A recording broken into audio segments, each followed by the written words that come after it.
But the reason I raise it is because GDPR has been used as an excuse on this committee not to reveal information about, in particular, a senior officer that left this council. And it's been used as an excuse many times. And unfortunately, from an audit committee perspective, if we believe in transparency and we have a role here to scrutinise the actions of this council, GDPR being brought up is very, very worrying. And therefore, I do believe that it should be scrutinised as well as a policy.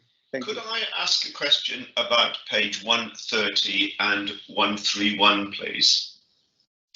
And just looking at these eye-watering numbers that we see on these two pages, the sort of figures that would almost embarrass Premiership footballers. Could you tell me why this year, unlike previous years, the names are not listed for certain people? And second question, the last one, this mysterious acting strategic director, strategic services, we don't know who it is because you haven't put the name on, but could you just confirm that that £420,000 payoff, so again, £420,000 remuneration in that year, can you just confirm for me that that was actually signed off by the JNC panel?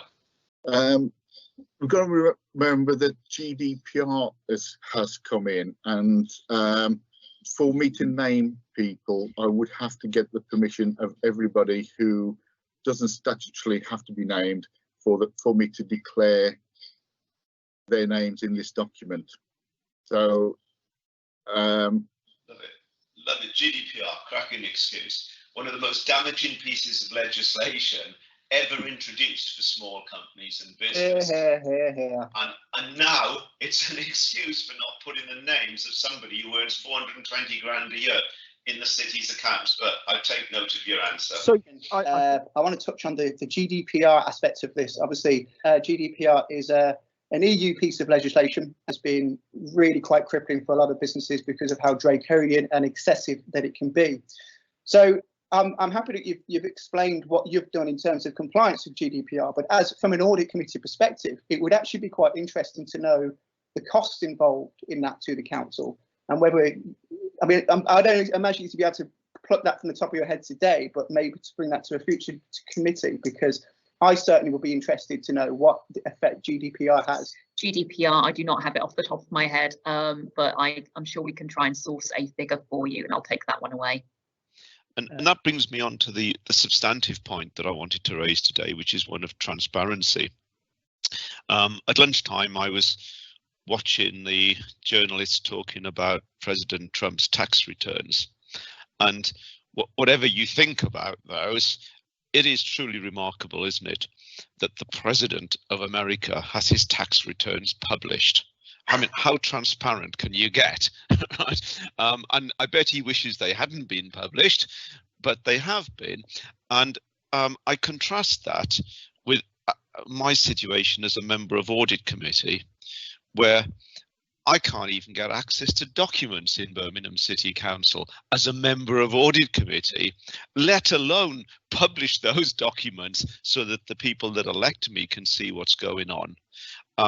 So my point and my question to you really is, do you think that we should have more transparency generally in the council, and specifically, if you think that Audit Committee is important, and I assume you must because you've come here today, kindly given us your time to participate in this, if you think Audit Committee is important, and remembering that we had a motion in council to this effect, surely we must now move to a point where Audit Committee has proper transparency of everything that's going on in the council.